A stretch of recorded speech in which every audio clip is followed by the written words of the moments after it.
Eu gostaria de convidar os irmãos a abrirem suas Bíblias lá para Colossenses. Colossenses, capítulo 3. Colossenses, capítulo 3. Como os irmãos bem sabem, nós já estamos algumas semanas estudando essa epístola, esta carta, dirigida aos Colossenses. Uma carta que combate heresias, uma carta que nos traz luz sobre a verdadeira religião. E hoje, nesta noite, nós falaremos, a nossa mensagem se encontra no versículo 18 ao 21, que é uma mensagem sobre família. O padrão de Deus sobre a família cristã. É o título da nossa mensagem de hoje. O padrão de Deus sobre a família cristã, a família que o teme. Colossenses 3, 18 a 21. Assim diz a palavra do Senhor. Esposas, sede submissas ao próprio marido, como convém no Senhor. Maridos, amai vossa esposa e não a trateis com amargura. Filhos, em tudo obedecei a vossos pais, pois fazê-lo é grato diante do Senhor. Pais, não irritei os vossos filhos, para que não fiquem desanimados. Pai, mais uma vez nós estamos diante do Senhor, carecendo da Tua graça, do Teu Santo Espírito. Pai, derrama Teu Santo Espírito sobre esta igreja esta noite, para convencimento de pecado, para restauração de vida, Senhor. Perdoe-me, Pai, o desejo de falar para agradar ouvidos. Pai, não me deixe agradar ouvidos, agradar corações. Não me deixe fazer como Absalão, Senhor, roubar os corações que pertencem a Ti.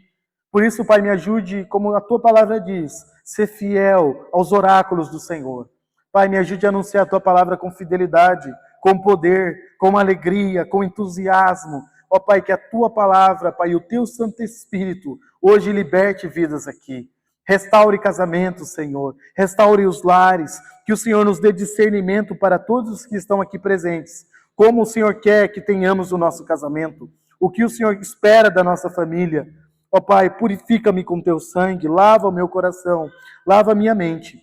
Fala comigo, em nome de Jesus. Amém. Como foi dito, o título da nossa mensagem é O Padrão de Deus sobre a Família Cristã. E o texto começa, com as esposas. Na mensagem que nós falamos sobre esse texto aqui, os homens perguntaram, pastor, quando é a mensagem dos homens? Só para eu não vir, né? Mas hoje vai ser das esposas, dos maridos e das crianças, né? Então, não tem como você fugir, você não vai fugir, tá bom? Mas esse é um assunto polêmico quando nós falamos sobre submissão. E algumas pessoas têm uma ideia errada de submissão. E nós vamos ver o que a Bíblia diz sobre submissão. Versículo 18 vai dizer que o papel da esposa no lar é o papel de auxiliadora. A esposa é chamada para ser auxiliadora de seu marido. O que é submissão segundo as Escrituras? Submissão nada mais é do que respeitar ou acatar uma liderança. Note comigo, lá em Lucas capítulo 2. Abra sua Bíblia comigo lá em Lucas capítulo 2. O que é submissão? Será que submissão é a mulher ser inferior? Será que submissão é a mulher negar a essência dela, quem ela é, o que ela sabe, o que ela domina? Será que submissão é você escravizar a sua esposa? É você subjugá-la? É você ser um ditador na vida da sua esposa? Será que é isso que a Bíblia apoia? Porque algumas pessoas têm uma ideia muito errada de submissão. Acham que a esposa deve ser uma escrava, deve ser um alvo de humilhação, deve ser um alvo de ódio. Mas não é isso que não é isso que submissão significa. Submissão é simplesmente respeitar uma liderança, é acatar uma liderança. E neste contexto, trata-se de respeitar a liderança que Deus colocou sobre a família, que é o marido. Vamos ver lá em Lucas, capítulo 2, versículo 51. Lucas 2, 51. diz o seguinte: e desceu com eles para Nazaré, e era-lhe submisso. Sua mãe, porém, guardava todas essas coisas no coração. O contexto fala aqui sobre quem? Alguém sabe? Sobre Jesus, ok? Agora, vamos recapitular aqui um pouquinho quem é Jesus. Jesus é o autor da vida. É aquele que tem a vida, aquele que pode tirar a vida. É aquele que criou todas as coisas segundo o seu conselho. É aquele que estava com Deus, era Deus.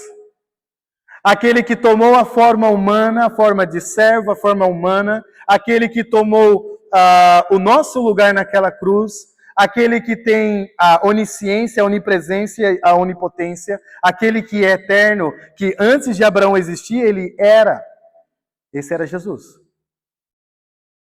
E aí, Jesus tinha 12 anos aqui,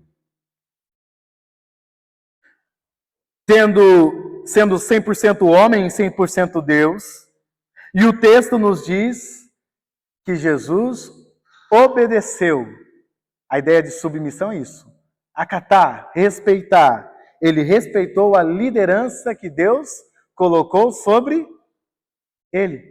Agora, faço a pergunta para você. Ele deixou de ser Deus? Ele deixou de ser onipresente, onipotente, onisciente? Ele deixou de ser sábio? Não. Então você entende que submissão não é você ser uma pessoa inferior. É você continuar sendo quem você é, mas debaixo de uma liderança.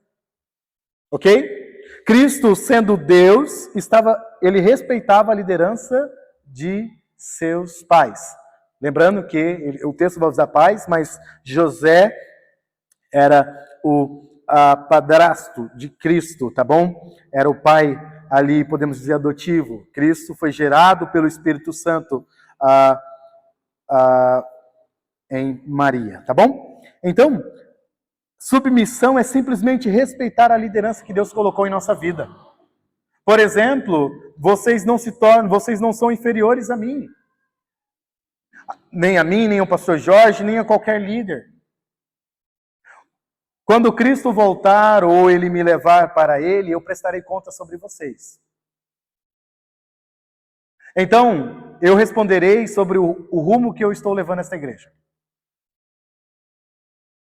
O marido responderá sobre o rumo que ele está levando a sua família. Quando Adão e Eva estão lá, Eva sugere para, como fruto, quem é responsável pelo pecado? Adão. Amados, submissão, irmãs aqui presentes, esse padrão é para a família cristã.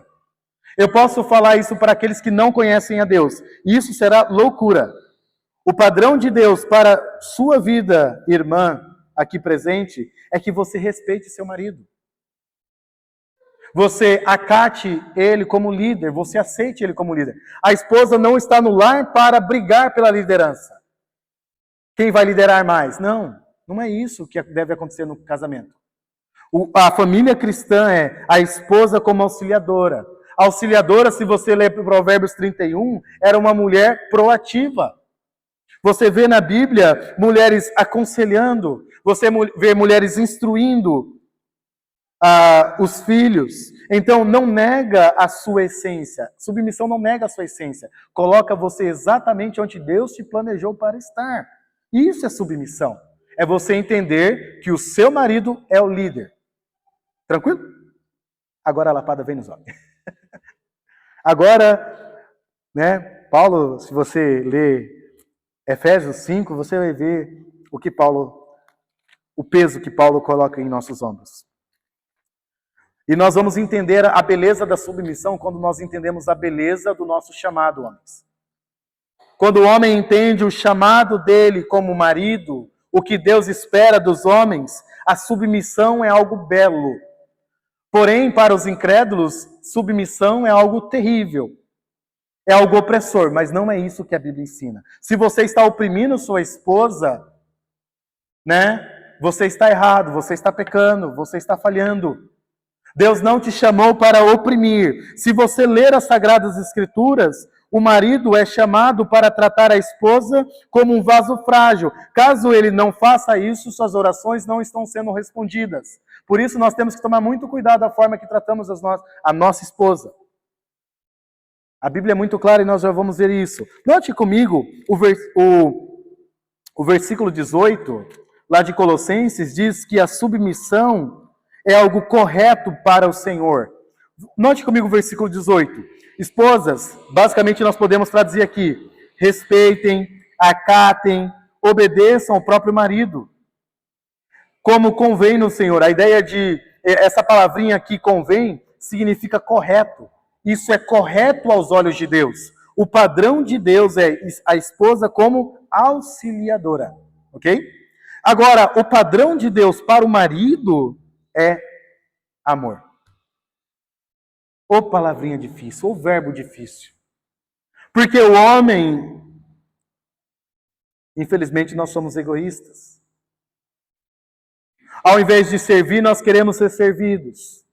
Ao invés de entregar a vida, queremos que as pessoas entreguem a sua vida por nós. E isso inclui até mesmo no lar. Maridos, nós homens, o papel que Deus nos colocou no lar é marido como líder amoroso.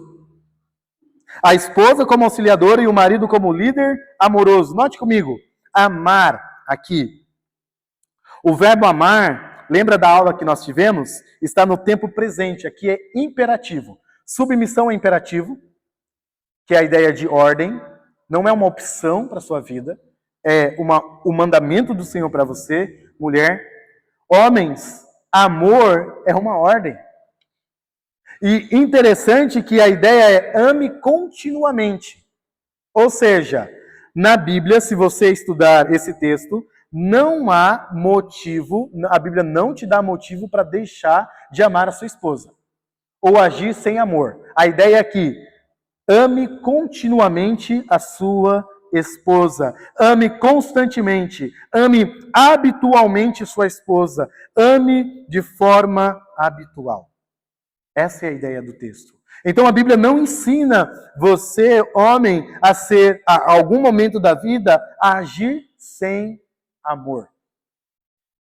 A Bíblia não instrui isso, não é isso que a Bíblia ensina. A Bíblia ensina que você deve amar. A ideia de amar é simplesmente você amar sacrificialmente. Note comigo em Efésios. Olha a beleza, olha o compromisso que o homem deve ter com sua esposa. Efésios 5, 25. Efésios 5, 25. Maridos, amai vossa mulher, como também Cristo amou o quê? A igreja. E como ele amou a nossa igreja? Como ele amou a igreja dele? Ele a si mesmo se entregou por ela. Isso é amor.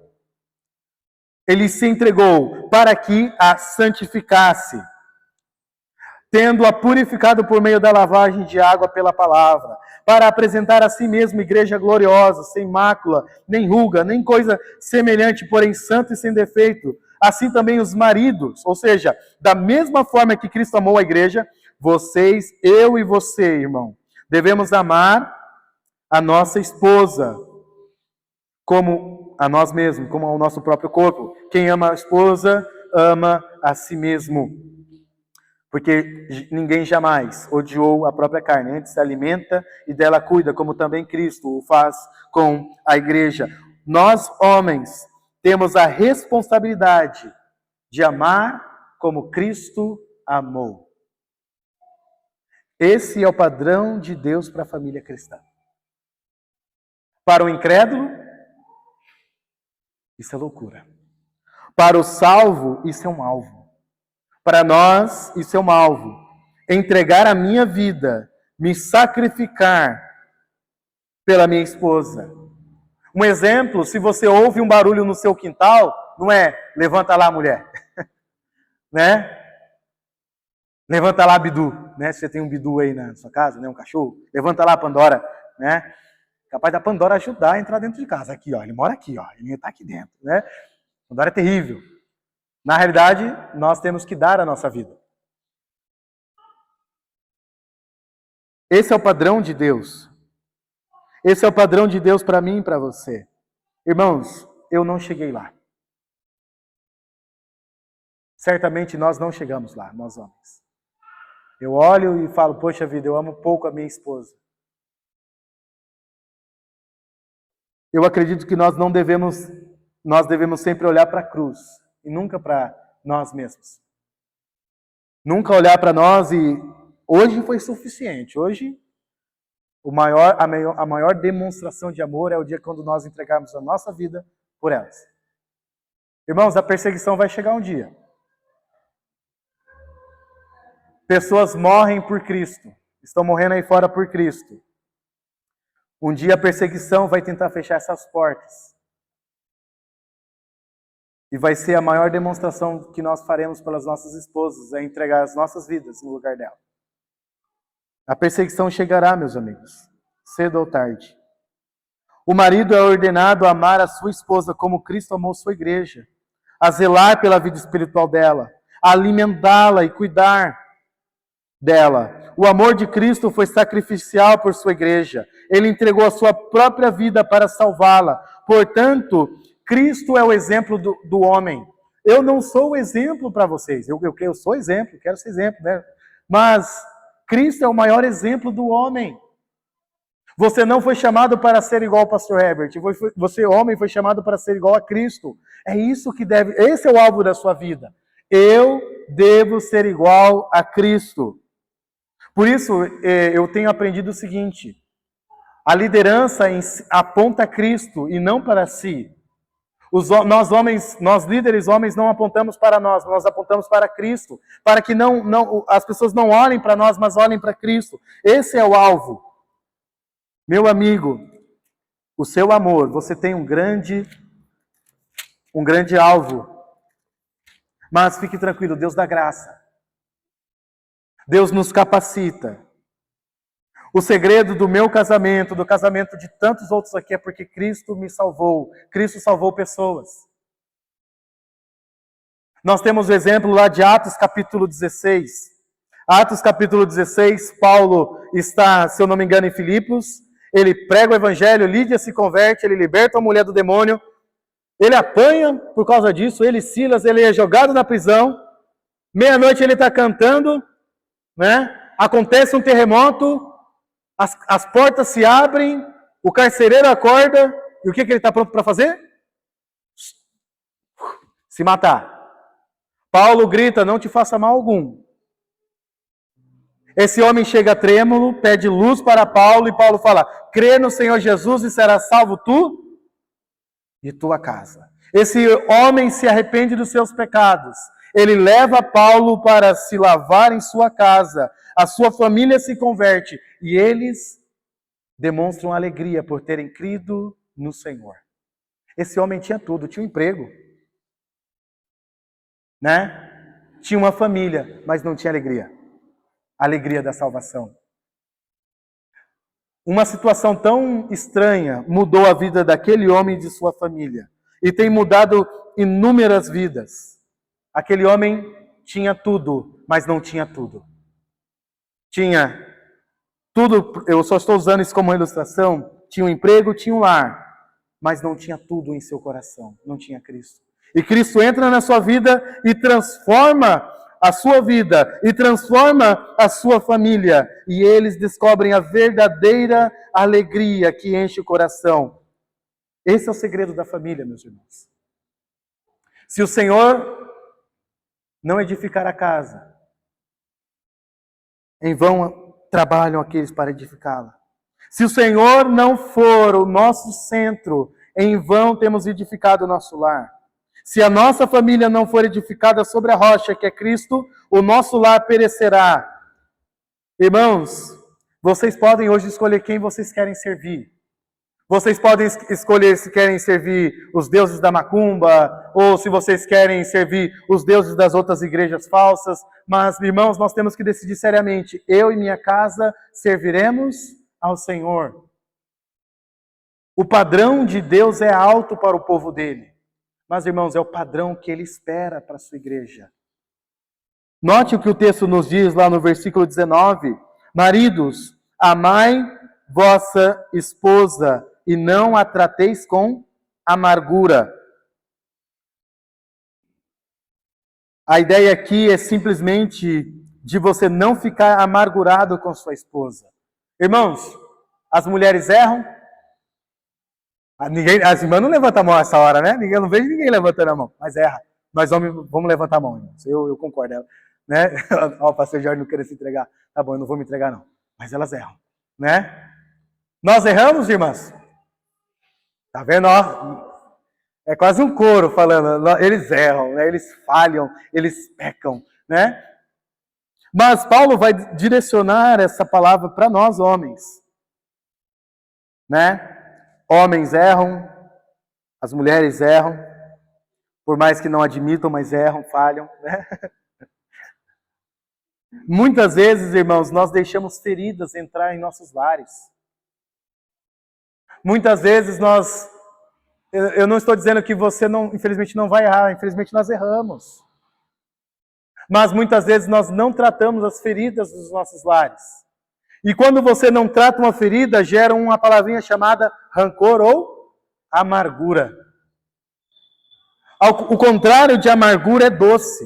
O casamento cristão, a família cristã é para ser um ambiente doce, um ambiente alegre, pacífico. Mas quando o pecado não é tratado, o ambiente familiar se torna amargo, a família se torna amarga. Então, maridos, talvez sua esposa hoje errou com você. E você veio para a igreja em picado, né? Eu só olho para o lado se eu for virar o carro, né? E sai do carro, pá, bate a porta, a mulher cai do outro lado. Nem olha, né? Na hora de for cumprimentar os visitantes, eu vou fingir que ela nem existe, só vou ver ela no carro, né? E aí você fica guardando essas mágoas, só porque ela queimou arroz, irmão, né? Só porque ela não colocou tempero em tal coisa. Ou às vezes porque talvez ela usou uma palavra sim porque sim, né? Não porque não. E aí você fica chateado, como qualquer pessoa, e você não resolve esse problema. Mas não é só isso, você não resolve os próximos problemas. E aí você começa a tratar ela com desprezo. E você não percebe que um abismo puxa um abismo e daqui a pouco você está praticando adultério emocional. E depois do adultério emocional, você está praticando um adultério. Por quê? Você não está tratando os seus pecados da sua família. É responsabilidade do homem tratar o pecado da família. Muitas vezes eu tenho tentado praticar isso no meu lar. Deus tem me ajudado. Quando eu erro com minha esposa, eu chego, meu bem, me perdoa, né? Chega com chocolate, né? Meu bem, me perdoa, tal, fiz isso, aquilo, outro. Quem me conhece sabe que eu peço uns 10 perdão, né? Meu bem, me perdoa, tal. E quando ela erra, eu lembro de um até hoje, foi raro. Eu lembro, agora eu escrevo até no caderno, assim, ó, ela errou tal dia, né? Eu sabia que isso acontecia. Mas ela foi, perdão, eu errei. Quase tirei foto, quase filmei. Não, fala de novo. Por que, irmãos? Por que nós devemos tratar a amargura? Porque eu amo ela. Você ama a sua esposa. Você ama seu marido, então você tem que tratar. Porque pecado não tratado, irmãos, puxa outro pecado. Então, maridos, nós precisamos tratar a amargura. E às vezes você tratando a sua esposa, você está amargurado com sua esposa, porque ela fez algo, conversa, trata. A Bíblia pede, se teu irmão pecar contra ti, conversa. Se ela errar com você, conversa, pede perdão. Oferta perdão. Trata suas feridas. Às vezes você está carregando algo no seu coração. A Bíblia vai nos dizer lá em 1 Pedro 3,7, que quando você tem que lembrar com quem você está lidando. 1 Pedro 3,7 diz o seguinte: marido, vós igualmente vivei a vida comum do lar, com discernimento e tendo consideração para com a vossa mulher, como parte mais frágil, tratai-a com dignidade. Não é para tratar com amargura. Porque sois juntamente herdeiros da mesma graça de vida, para que não se interrompam as vossas orações. Então, irmãos, a gente não pode deixar a beleza do casamento morrer. Não responde tua esposa com grosseria. Se você responde, se arrependa. Às vezes a gente exagera, né? Fala um pouquinho, o que é, né? Mas tá errado. A Bíblia, nós vimos na mensagem passada que a Bíblia proíbe gritaria, proíbe grosseria. Grosseria não deve haver em nossos lares. Tá bom? Então o padrão de Deus para o marido é esse. Agora, o padrão de Deus para os filhos, acharam que ia ficar de fora, né, JP? Você não vai ficar de fora hoje não, né? O padrão para os filhos, anota aí, pais, né? Também agora é a sua vez. O padrão de Deus para os filhos é que os filhos sejam servos obedientes. Pais, vocês não devem criar os seus filhos para serem reis, em primeiro lugar. É um erro. O primeiro objetivo da sua vida é criar filhos servos. Porque ele vai entender o que é ser um servo. Quando você cria um servo, ele aprenderá a ser um rei. Quando você cria um rei, ele vai subjugar as pessoas. Quando você cria um filho mimado, ele vai querer ser mimado. Quando você cria um guerreiro, ele vai ser um guerreiro, ele vai ser um servo. Quando você ensina seu filho a obedecer a mãe, quando o pai está ausente, quando você ensina seu filho a obedecer as irmãs, seu filho será um servo, aprenderá a ser um príncipe, um rei. Caso contrário, crianças mimadas geram tempos difíceis. Não é? Mas note comigo lá no versículo 20. Filhos, em tudo obedecei a vossos pais, pois fazê-lo é grato diante do Senhor. Nós estamos falando sobre famílias cristãs aqui. A família cristã. A ideia de obedecer é, filhos, ouça seu pai, ouça sua mãe. Filhos, prestem atenção no que os seus pais estão dizendo. Essa é a ideia de obedecer. Por quê? Porque eu devo obedecer papai e mamãe. O texto vai nos dizer que isso é agradável diante do Senhor. Por que você deve ser obediente? JP, Miguelzinho, Nicolas e as demais crianças, Sofia, Pedro, né? Esqueci o nome da Rafaela, é Rafaela, né? Acertei, né? Herbert, todos, né, que temos papai e mamãe. Por que nós devemos ser obedientes aos nossos pais? Porque isso agrada a Deus, é o padrão de Deus. Honra teu pai e tua mãe. Você vê em Provérbios que o pai e a mãe devem ser ouvidos. Então, se um dia alguém perguntar para você, Miguel, JP, as demais crianças e nós, por que você presta atenção nos conselhos do seu pai e da sua mãe? Porque isso agrada a Deus. Esse é o padrão de Deus. O padrão de Deus é que os nossos filhos ouçam as nossas instruções. Nós estamos falando sobre pais que temem a Deus, mães que temem a Deus. Então, o que você vai desejar para o seu filho não é cobra, não é pedra, é pão, é vida. O que você vai desejar para o seu filho é água da vida. O que você vai desejar para o seu filho é pão, é luz. Então, note que as orientações que saem da boca dos pais não são orientações penosas, mas é o quê? Para o bem, para o seu bem, filho. E as orientações que eu deixo para você são orientações segundo a palavra de Deus. Não é porque o papai e mamãe acham que, não, é porque Deus pede isso. Então o papel dos pais é simplesmente inculcar nos seus filhos o padrão de Deus, a vontade de Deus. E filhos, ouçam seus pais. Nós já estamos, falta só mais um pontinho, tá bom, meus irmãos? Hoje eu sei que eu delonguei, mas contando uma ilustração, quando eu era incrédulo, eu queria aprontar, né?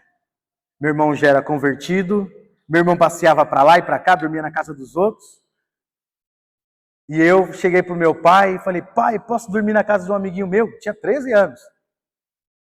mas já, né, bebia o tal da Cuba, né, enfim, aprontava longe do meu pai, porque eu não era doido de aprontar perto do meu pai, né? A mão dele era muito rápida, me alcançava longe. Então eu cheguei pro meu pai, pai, deixa eu dormir na casa do meu amiguinho? Ele, não. Aí eu, nossa, meu pai é um carrasco. Eu cheguei até um dia a falar para um amigo meu, eu queria que você fosse meu pai, né? Meu pai nunca se converteu, eu creio que Deus tem poder para converter ele, como converteu minha mãe. Nunca, naquela época eu não entendia meu pai, até um dia que Deus me alcançou, né? E aí eu comecei a entender meu pai. Eu falei, graças a Deus meu pai não deixou eu dormir na casa do meu amiguinho. Sabe por quê? Porque eu estava querendo ir no bar com um amigo meu naquela noite. Entende? Eu estava querendo ir no bar com um amigo meu. Né? Eu já estava tramando já. Meu pai deixou. Meu pai disse não. Quando eu me converti, tempo depois eu agradeci pelo não do meu pai. Foi misericórdia de Deus. Se ele deixasse, provavelmente eu nem estaria aqui. Né? Vai que tivesse uma briga lá, um risca-faca, né? Criança morre, né? Filhos, quando seu pai e sua mãe dizem não para vocês, é por amor. É simplesmente por amor. Tem não, que nós vamos ver agora, que é um não meio forçoso, que nós pais temos que tomar muito cuidado. Mas ouçam seus pais. Se eles dizem, cuidado com tal amizade, cuidado com tal brincadeira, cuidado com tal palavra, cuidado com tal jogo, cuidado com tal filme, cuidado com tal série, é simplesmente porque eles entendem o padrão de Deus para vocês. Agora, o último aqui para nós homens, de novo, volta para nós homens.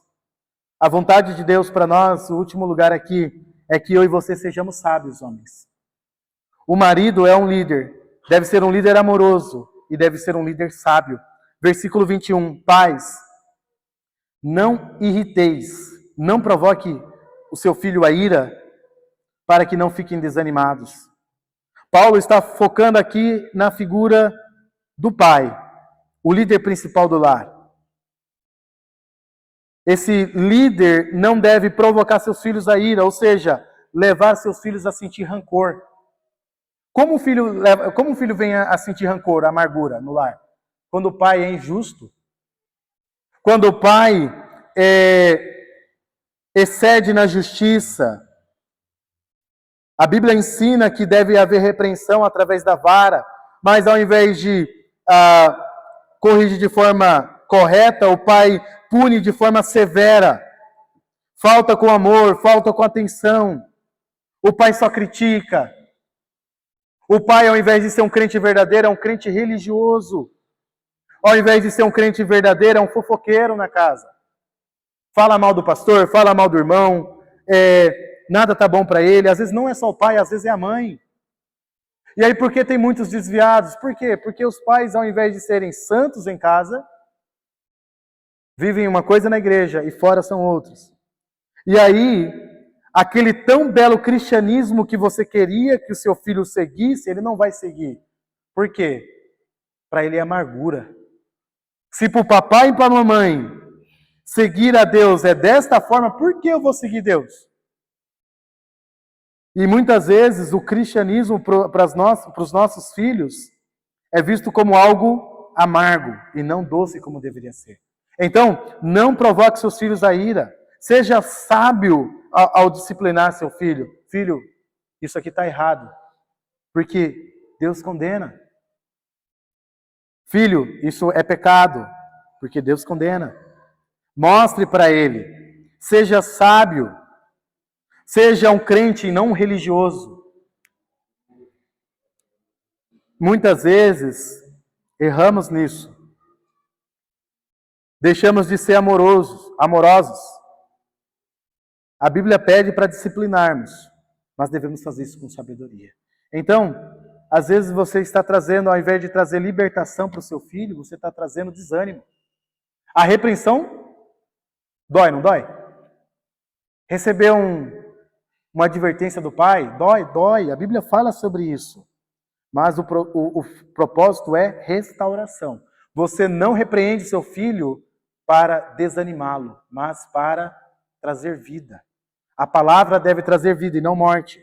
Vai trazer dor. Leais são as feridas feitas pelo que ama. Quando o pai corrige é por amor, quando a mãe corrige é por amor. É uma ferida? É, porque ele ama. Mas cuidado, irmãos. Porque às vezes, ao invés de trazermos ferida, trazermos alívio por meio da boca, nós trazemos feridas. O pai chamando o filho de você não vai ser ninguém. A mãe simplesmente, você não é como tal Joãozinho, você não é tal pessoa. E ao invés de trazer vida, você está trazendo morte para o seu lar. Esse é o padrão de Deus para o nosso lar. Uma esposa que é auxiliadora, que está junto do marido, auxiliando ele. Um marido que ama a Deus acima de todas as coisas, ama a sua esposa, ama seus filhos. Filhos que temem o Senhor, obedecem os pais. E um homem que lidera sabiamente a sua família. Pai, obrigado, Senhor, por essa instrução. Obrigado, Pai, por tudo que o Senhor nos ensinou. Pai, obrigado por esta palavra. Obrigado por cada um que chegou. Pai, dai-nos um bom tempo de descanso e que possamos levar essa palavra para as nossas vidas. Em teu nome, ora agradecido. Amém.